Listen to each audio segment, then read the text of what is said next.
Hi tears, welcome back. எல்லாரும் எப்படி இருக்கீங்க? நல்லா இருக்கீங்களா? இன்றைக்கி நம்ம வீடியோவில் நம்ம பார்க்க போகிறது ரொம்பவே பயனுள்ள கொஞ்சம் டிப்புங்க தாங்க.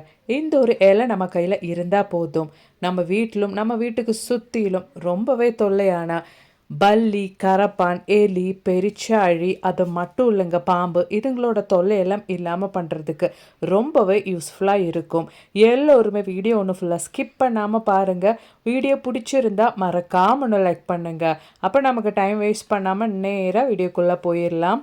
அப்போ தான் அதுக்காக வேண்டிட்டு நான் இங்கே எடுக்கிறது பப்பாளியோட இலை தாங்க. இந்த ஒரு இலையில் நிறைய விஷயங்கள் நம்ம செஞ்சு எடுத்துடலாம். அப்போ தான் அதுக்காக வேண்டிட்டு பப்பாளியோட இலை நம்ம கட் பண்ணி மிக்ஸி ஜாரில் சேர்த்துக்கலாம். பப்பாளியோட இலையில் நீங்கள் நினச்சி கூட பார்க்காத அளவுக்கு நிறைய விஷயமே செஞ்சு எடுத்துடலாங்க. அதில் ரொம்பவே பயனுள்ள ஒரு டிப்பு தான் நம்ம இப்போ பார்க்க போகிறோம். அதுக்காக வேண்டிட்டு தேவையான அளவுக்கு பப்பாளியோட இலை எடுத்திருக்கேன். அதை நான் மிக்ஸி ஜாரில் போட்டிருக்கேன். அதோடவே நம்ம தேவையான அளவுக்கு தண்ணி ஊற்றிக்கலாம். நான் இங்கே 1/2 லிட்டர் அளவுக்கு தான் சொல்யூஷன் ரெடி பண்ணிட்டு இருக்கிறேன். தண்ணி ஊற்றி நல்லா அரைச்சி எடுத்தாச்சு. இப்போ நம்ம வடிகட்டி எடுத்துடலாம். வடிகட்டுறதுக்காக நான் இங்கே ஒரு யூஸ் அண்ட் த்ரோ பாத்திரம் தாங்க எடுத்து இருக்கேன். அவ்வளவுதான் பாருங்க, நான் இங்கே 1/2 லிட்டர் அளவுக்கு சொல்யூஷன் ரெடி பண்ணி எடுத்தாச்சு. இந்த ஒரு சொல்யூஷன் ரொம்பவே யூஸ்ஃபுல்லாக இருக்குங்க. இந்த சொல்யூஷனோட நாம இப்போ ஆட் பண்ண போகிறது எக்ஸ்பைரி டேட் முடிச்ச டேப்லெட் தான். எக்ஸ்பைரி டேட் முடிச்ச பேராசிட்டமால் டேப்லெட் தான் நான் இங்கே ஆட் பண்ண போகிறேன். எந்த டேப்லெட்டாக இருந்தாலும் நீங்கள் இது யூஸ் பண்ணிக்கலாம். இங்கே நாம் அந்த குவான்டிட்டி அளவுக்கு பப்பாளி இலை ஜூஸுக்கு நம்ம இங்கே சேர்த்து கொடுக்க போகிறது ஒரு கேப்சூல் தான். அதை நல்லா நம்ம இடித்து பொடிச்சு தான் சேர்க்க போகிறோம். அவ்வளோதான். கேப்சூல் ஒன்று நான் இந்த மாதிரி ஒரு பேப்பரில் போட்டு நல்லா ஒன்று பொடிச்சு எடுக்க போகிறேன். நாம் பொடிச்சு எடுத்த அந்த கேப்சூல் நம்ம இந்த மாதிரி நம்ம ரெடி பண்ண பப்பாளி ஜூஸில், அதாவது பப்பாளி இலை ஜூஸில் நம்ம போட்டுக்கலாம். அதை நல்லா ஒன்று மிக்ஸ் பண்ணிக்கலாம். இப்போ அதோடவே நமக்கு தேவையானது சிந்தட்டிக் வினகர் தான். அதுவும் நாம் இங்கே 1 டேபிள் ஸ்பூன் அளவுக்கு நம்மளோடது பப்பாளி இலை ஜூஸில் சேர்த்து கொடுக்க போகிறோம். பப்பாளி இலை ஜூஸில் நம்ம சிந்தட்டிக் வினர், அதாவது ஊறுகாய்க்கெல்லாம் பயன்படுத்துகிற வினகர் ஊற்றுனதுக்கு அப்புறமேட்டு அதுவும் சேர்த்து நம்ம நல்லா ஒன்று மிக்ஸ் பண்ணிக்கலாம். அதுக்கப்புறமேட்டு ஒரு 1 ஹவர் டைமுக்கு நம்ம ரெஸ்ட் பண்ணுறதுக்காக வச்சதுக்கு அப்புறமேட்டு நம்ம இந்த மாதிரி ஒரு பாட்டிலுக்கு ட்ரான்ஸ்ஃபர் பண்ணிடலாம். உங்கள் கையில் ஸ்ப்ரே பாட்டில் இருந்தால் நீங்கள் ஃபில்ட்ரு பண்ணிவிட்டு அந்த பாட்டிலுக்கு மாற்றிக்கோங்க. நான் இங்கே ஒரு ஹேண்ட் வாஷ் பாட்டில் தான் பயன்படுத்திட்டு இருக்கிறேன். உங்கள் கையில் ஸ்ப்ரே பாட்டில் இல்லை, இந்த மாதிரி பாட்டில் எல்லாம் இல்லைன்னா வீட்டில் இருக்கிற சின்ன பாட்டில் ஏதாச்சும் இருந்தால் அதோட மூடியில் நீங்கள் ஹால்ஸ் போட்டுட்டு கூட பயன்படுத்திக்கலாம்.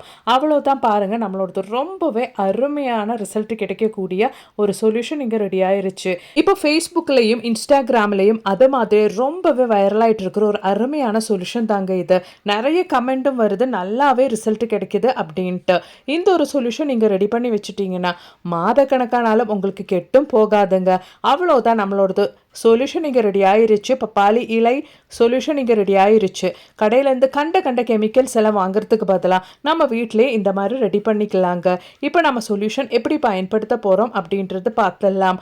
நைட்டு வேலையெல்லாம் முடிச்சதுக்கு அப்புறமேட்டு உங்கள் கிச்சனில் ரொம்ப கரப்பான் தொல்லை, பல்லி தொல்லை இருந்தால் இந்த ஒரு சொல்யூஷன் நீங்கள் ஸ்ப்ரே பண்ணிவிட்டு, அதாவது கேஸ் டாப்பில் மட்டும் இல்லைங்க, கவுண்டர் டாப்லையும் இந்த மாதிரி நீங்கள் சொல்யூஷன் ஸ்ப்ரே பண்ணிவிட்டு அதை துடைக்காமல் அப்படியே விட்டுக்கோங்க. காலையில் எழுந்திரிச்சு பார்த்தா லைவாக நீங்கள் பார்க்கலாம், உங்கள் கிச்சனில் இருக்கிற கரப்பான், பல்லி எல்லாம் இந்த மாதிரி செத்து போயிடும். கண்டிப்பாக ட்ரை பண்ணி பாருங்கள். அதுக்கப்புறமேட்டு உங்கள் கிச்சன் பக்கமே இந்த கரப்பான், பல்லி எல்லாம் வரவே வராதுங்க. கண்டிப்பாக ட்ரை பண்ணி பாருங்கள். அதோடவே நம்ம கிச்சன் சிங்க்லையும் இந்த ஒரு சொல்யூஷன் நம்ம ஸ்ப்ரே பண்ணிட்டோம்னா நமக்கு தெரியாமல், நம்ம கண்ணுக்கு தெரியாமல் வர அந்த ஒரு பிராணிங்க தொல்லை, கரப்பான் தொல்லை எல்லாம் கிச்சன் சிங்க் பைப்பு வழி வராமல் நம்ம பார்த்துக்கலாம். அது மட்டும் இல்லைங்க, இந்த ஒரு சொல்யூஷன் நம்ம இந்த மாதிரி ஸ்ப்ரே பண்ணிட்டோம்னா ஹைஜீனிக்காகவும் மெயின்டைன் பண்ணிடலாம். அதோடவே சாயந்தர டைமில் இந்த ஒரு சொல்யூஷன் நம்ம வீட்டுக்கு சுற்றிலும் நம்ம இந்த மாதிரி ரெகுலராக ஒரு வாரம் நம்ம ஸ்ப்ரே பண்ணிட்டு வந்துட்டோம்னா அந்த ஒரு பப்பாளி இலை டேப்லெட், அதோடவே சிந்தட்டிக் வினிகரோட எசன்ஸ் எல்லாம் சேர்த்து வரக்கூடிய அந்த ஒரு ஸ்மெல்லுக்காக வேண்டிட்டு நம்ம வீட்டுக்கு சுற்றிலும் ரொம்பவே தொல்லையான பாம்பு, எலி, பெருச்சாழி எல்லாம் வீட்டு பக்கம் கூட வராதபடி ஆயிருங்க. இதுங்களையெல்லாம் கொல்லாமல் நம்ம வீட்டு பக்கமே வராதபடி செய்யக்கூடிய அருமையான டிப்புங்க.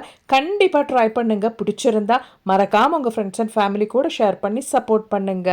அப்போ இப்போ வெக்கேஷன் டைம் அப்படின்றதுனாலே குழந்தைங்களுக்கு ரெகுலராக வெரைட்டியாக நம்ம செஞ்சு கொடுப்போம். அந்த மாதிரி நம்ம இட்லி தோசைக்கெல்லாம் ஒரே மாதிரி சட்னி செஞ்சு கொடுக்காம வெரைட்டியாக செஞ்சு கொடுக்கக்கூடிய ஒரு அருமையான ஈஸியான சட்னி ரெசிபி தான் நாம் இப்போ பார்க்க போகிறோம். இதுக்காக வேண்டிட்டு கடாயில் நான் 1 டீஸ்பூன் அளவுக்கு ஆயில் சேர்த்துருக்கேன். அதோடவே நமக்கு தேவையானது உளுத்தம் பருப்பு தான். அதுவும் நாம் 1 டேபிள் ஸ்பூன் அளவுக்கு சேர்த்துக்கலாம். அந்த ஒரு உளுத்தம் பருப்போட கலர் நல்லா சேஞ்ச் ஆகணும். அதுக்காக வேண்டிட்டு லோ ஃப்ளேமில் வச்சுக்கோங்க. உளுத்தம் பருப்போட கலர் சேஞ்ச் ஆயாச்சு. அதோடவே நமக்கு தேவையானது கடலை பருப்பு தாங்க. அதுவும் நாம் 1 டேபிள் ஸ்பூன் அளவுக்கு சேர்த்துட்டு நல்லா ஒன்று வதக்கி விட்டுடலாம். அந்த கடலை பருப்போட கலரும் சேஞ்ச் ஆகிற வரைக்கும். இனி நமக்கு தேவையானது ஒரு வெங்காயம் தாங்க. நான் இங்கே மீடியம் சைஸ் ஒரு வெங்காயம் தான் எடுத்திருக்கேன். அதை நம்ம நல்லா ஒன்று வதக்கி எடுத்துடலாம். வெங்காயம் ஒரு கண்ணாடி பதத்துக்கு மட்டுமே நம்ம வதக்கி எடுத்தால் போதும்.